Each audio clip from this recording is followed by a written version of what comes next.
Yes, good morning. Today's topic is the age of revolution 1830 to 1848. It means इस समय बहुत सारे revolutions हुए थे 1830 से 1848 तक. ठीक है. जैसा कि आपको पता होगा 1848 में फ्रेडरिक सोरियो ने अपनी जो 4 सीरीज पेंटिंग बनाई थी वो भी 1848 में बनाई थी. Okay, as conservatism tried to consolidate their power. Conservatives क्योंकि अभी अभी उन्होंने वाटरलू में जीता है युद्ध, तो अपनी जो पावर को वो ज़्यादा कंसोलिडेट कर रहे हैं, मतलब मजबूत बना रहे हैं. वो they are making the power, making themselves consolidate, मतलब स्ट्रॉन्ग. कौन? Conservatives, monarch government. Liberal and nationalist came to be increasingly associated with revolution in many regions of the Europe such as Italy and German states and the provinces of Ottoman empire, Ireland and Poland. अब उससे क्या हुआ, जब conservative reason जो थी अपने आप को स्ट्रॉन्ग बनाने में लगे हुए थे, तो लिबरलिज्म और नेशनलिज्म, जो people who were supporting the liberalism and the nationalism came to be increasingly associated. वो क्लोज हो गए, वो एक दूसरे से क्लोज हो गए and they form the groups with revolution in many regions. और उन्होंने बहुत सारी जगहों पर, यूरोप के कई सारे रीजन्स पर रेवोल्यूशन, क्रांति कर दी, जैसे कि इटली में, जर्मन स्टेट्स में and the provinces of Ottoman empire, Ireland and Poland में भी. Who had done this revolution? The people of liberalism and nationalism, they got together, and when the power of conservatives region became stronger and all. So अब क्या था, these revolutions were led by liberal nationalists. और ये जो revolution चल रही थी वो liberal nationalist ही इनको चला रहे थे, belonging to educated middle class elite. और जो कौन थे? मिडिल क्लास एलिट, मतलब रिच एंड पावरफुल पीपल होते हैं. देवर अमंग हुम वर प्रोफेसर, जिनके अंदर प्रोफेसर थे, स्कूल टीचर्स थे, क्लब थे, and member of the commercial middle classes के लोग भी थे. Means to say these were the people who were doing the revolution at different places. The first upheaval took place in France in July 1830. और पहली जो लड़ाई हुई, upheaval मतलब काइंड ऑफ अ फाइट, जो सबसे पहली लड़ाई हुई थी, that was done in July 1830. कौन सी? July 1830. The Bourbon kings who had been restored to power during the conservative reaction after 1850. Actually क्या हुआ था, 1815 में वाटरलू में नेपोलियन बोनापार्टे के हारने के बाद बर्बन डायनेस्टी जो थी, उन्होंने फिर से पावर रिस्टोर कर ली थी. उसके टाइम पर ये हट गए थे, they were not in power, but now because conservatives जो थे वो बर्बन को सपोर्टर्स थे, so that is why the Bourbon king who had been restored to the power, उनकी भी पावर हो गई थी कंजर्वेटिव रिएक्शंस की वजह से 1815 में जो हुआ था. पर now overthrown by liberal revolutionaries. अब उनको हटा दिया गया फिर से, किसके द्वारा? लिबरल रेवोल्यूशनरीज के द्वारा, who installed a constitutional monarchy, जिन्होंने यहाँ पर कॉन्स्टिट्यूशनल मोनार्की इंस्टॉल की विद लुइस फिलिप्स के साथ मिलकर. किसके साथ? Louis Philips at its head, he was the leader of it. अब मेटरनिच ने एक कमेंट किया था, याद रखें, this comment is very important. When France sneezes, जब फ्रांस चीखता है, the rest of the Europe catches cold, तो बाकी के यूरोप के पूरे यूरोप को कोल्ड हो जाता है, जुकाम हो जाता है. This question came also last time. Who remarked it? तो हु रिमार्क्ड? मेटरनिच, ड्यूक मेटरनिच. ठीक है. The July revolution sparked on uprising. अब जुलाई रेवोल्यूशन हुई थी, spark in uprising in Brussels, इसकी वजह से ब्रुसेल्स में भी अपराइज हुआ, लड़ाई झगड़े शुरू हुए, which led to the Belgium breaking up, जिसकी वजह से बेल्जियम जो था वो टूट गया, अलग अलग हिस्सों में बढ़ गया. फ्रॉम द यूनाइटेड किंगडम्स, किससे अलग हुआ? From the United kingdoms of Netherlands. An event that mobilised nationalist feelings, एक ऐसा इवेंट जिसने नेशनलिस्ट फीलिंग्स को मोबिलाइज किया था अमंग द एजुकेटेड एलिट, पढ़े लिखे लोगों के बीच में, across Europe, was the Greek war of independence. कौन सा था वो? Greek war of independence. इसकी वजह से मोबिलाइज्ड हुए थे, मोबिलाइज्ड नेशनलिस्ट फीलिंग्स हुई थी, एजुकेटेड एलिट के द्वारा किया गया था. That was known, the Europe was the Greek war of independence. Greece had been part of the Ottoman empire. Greece जो था वो किसका पार्ट था? ओटोमन एम्पायर का, सिंस द 15th सेंचुरी, 15वीं शताब्दी से. The growth of revolutionary nationalism in Europe, जो रेवोल्यूशनरी नेशनलिज्म बढ़ा था यूरोप में, sparked off struggles for independence amongst the Greeks. Greeks के बीच में, उसकी वजह से उनको भी चिंगारी मिल गई थी स्ट्रगल करने की, स्ट्रगल्स फॉर फ्रीडम, इंडिपेंडेंस, आज़ादी होने के लिए. किसको? अमंगस द ग्रीक्स, ग्रीक्स के बीच. which began in 1821, जो कब स्टार्ट हुई 1821 से। Nationalist in Greece got support from other Greeks, तो नेशनलिस्ट थे ग्रीस में, उनको दूसरे नेशनलिस्ट से सपोर्ट मिली।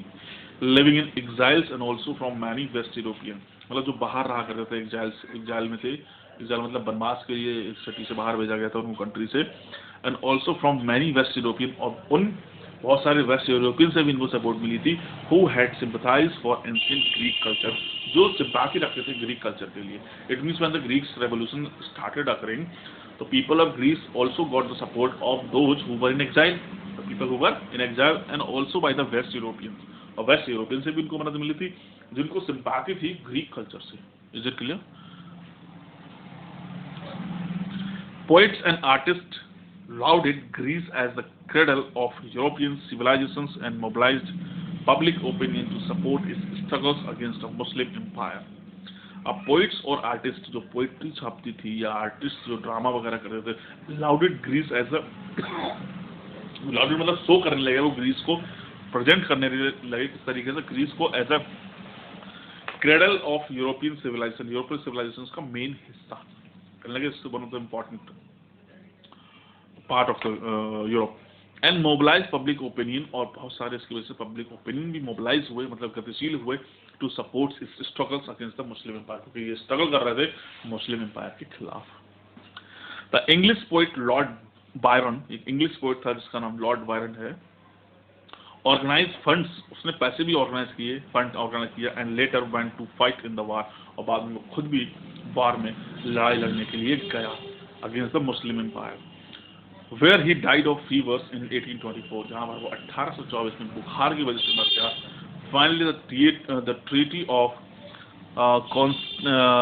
कॉन्स्टेंटिनोपल, जो कॉन्स्टेंटिनोपल की ट्रीटी थी of 1832, recognise as Greece as the independent nation, वो किस रूप से उस ट्रीटी में क्या हुआ था, ग्रीस होता इंडिपेंडेंट नेशन हो गया। इट मीन्स वहां पर जो स्ट्रगल्स कर रहे थे वो यूरोप में, तो जो संधि हुई उसकी वजह से, जो संधि ट्रीटी ऑफ कॉन्स्टेंटिनोपल ऑफ 1832 की, उस ट्रीटी के हिसाब से ग्रीस जो था एक इंडिपेंडेंट नेशन बन गया। Remember it, treaty of Vienna 1815, treaty of Constantinople of 1832, ठीक है, that was the Greece related, that was the Waterloo related. Next है आपका romantic imaginations and national feelings. देखिए, the development of nationalism did not come about only through wars and territorial expansion.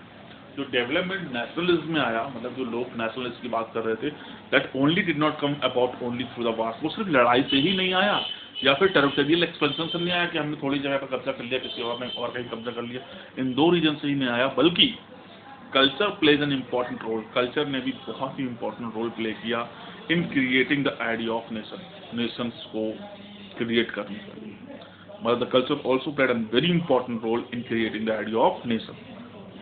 Art and poetry, art चाहे वो poetry हुई, stories हुई, music, they also help express and shape nationalist feeling, इन सब की वजह से भी नेशनलिस्ट फीलिंग को एक्सप्रेस करने का हम लोगों को मौका मिला, and expanded it and fought against the war.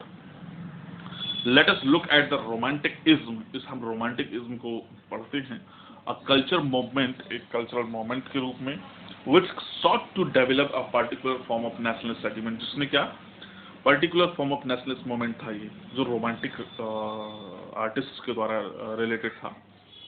देखिए क्या है, romantic artists and poets, जो romantic artists थे, romantic artists you might be understanding, and poets generally criticize the glorifications of reasons and science, वो अक्सर क्रिटिसाइज किया करते थे, आलोचना करते थे किसकी, ग्लोरिफिकेशन ऑफ रीजन्स, जो रीजन लोग देते थे उनकी, और साइंस की, मतलब क्योंकि पोइट हैं तो that means they belong to literature, that is why they used to criticise the science and the reason